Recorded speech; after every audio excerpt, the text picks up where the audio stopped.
दोस्तों नमस्कार। शुभ आशीष के साथ आपका स्वागत है। एकादशी चंद्रमास में आने वाली 11वीं तिथि होती है। ये तिथि भगवान विष्णु को समर्पित है। आषाढ़ माह में शुक्ल पक्ष की एकादशी को देवशयनी आषाढ़ी एकादशी कहते हैं। इस साल की आषाढ़ी यानी कि देवशयनी एकादशी 20 जुलाई 2021 को आ रही है। इस एकादशी को सौभाग्य एकादशी, पद्मा या पद्मनाभा एकादशी और हरिशयनी एकादशी के नामों से भी जाना जाता है। हिंदू धर्म में देवशयनी आषाढ़ी एकादशी का बड़ा ही महत्व है। एकादशी व्रत के महात्म्य का वर्णन महाभारत की कथाओं में मिलता है। मान्यता है कि भगवान श्री कृष्ण ने धर्मराज युधिष्ठिर और अर्जुन को इस व्रत के बारे में विस्तार से बताया था। धर्मराज युधिष्ठिर ने भगवान श्री कृष्ण के कहने पर ही एकादशी व्रत को विधिवत धारण और पारण किया था, जिसके फलस्वरूप उन्हें मोक्ष की प्राप्ति हुई थी। एकादशी का व्रत सभी व्रतों में श्रेष्ठ माना गया है।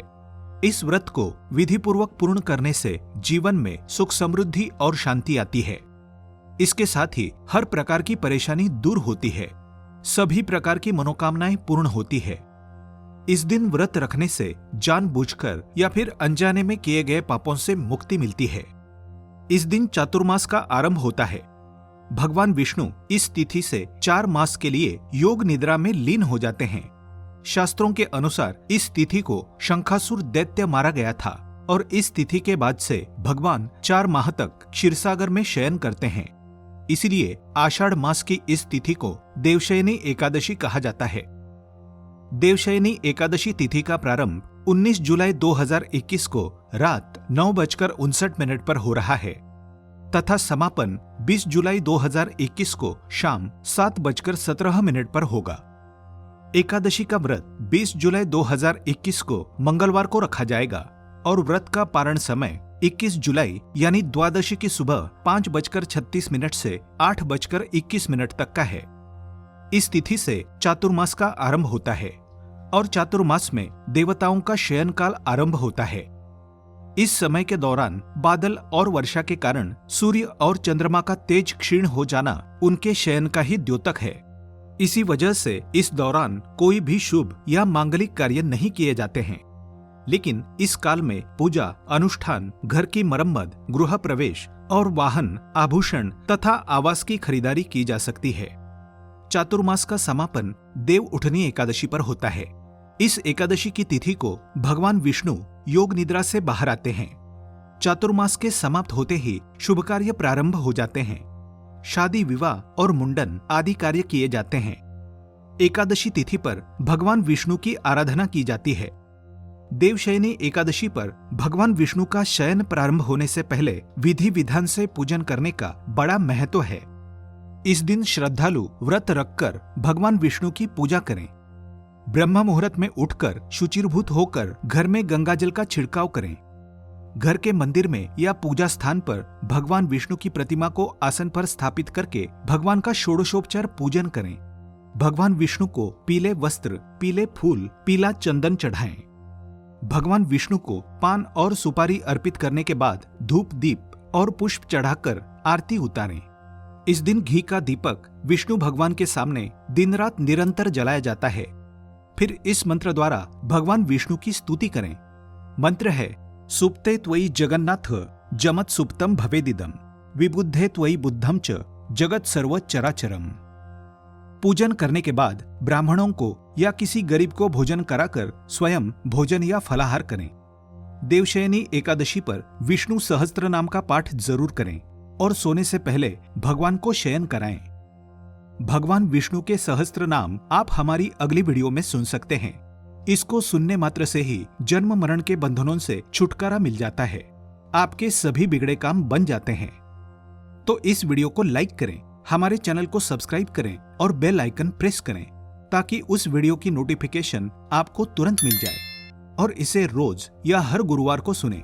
वीडियो को शेयर करें क्योंकि दोस्तों बांटने से ही ज्ञान बढ़ता है और दूसरों को फायदा पहुंचाने से पुण्य की प्राप्ति होती है। चातुर्मास के दिनों में तपस्वी भ्रमण नहीं करते हैं, वे एक स्थान पर रहकर तपस्या करते हैं। इन दिनों में केवल ब्रज की यात्रा की जा सकती है। क्योंकि माना जाता है कि इन 4 महीनों में पृथ्वी के समस्त तीर्थ ब्रज में आकर निवास करते हैं। इस समय पित्त स्वरूप अग्नि की गति धीमी हो जाने के कारण शरीरगत शक्ति क्षीण हो जाती है, इसलिए खान पान में भी विशिष्ट बदलाव किए जाते हैं। चातुर्मास में प्याज, लहसुन, गुड़, शहद, मूली, परवल और बैंगन इत्यादि का सेवन ना करें। दीर्घायु अथवा पुत्र पौत्रादि की प्राप्ति के लिए तेल का त्याग करें। वंश वृद्धि के लिए नियमित दूध का सेवन करें। जमीन पर सोएं। किसी अन्य के द्वारा दिया दही चावल ना खाएं।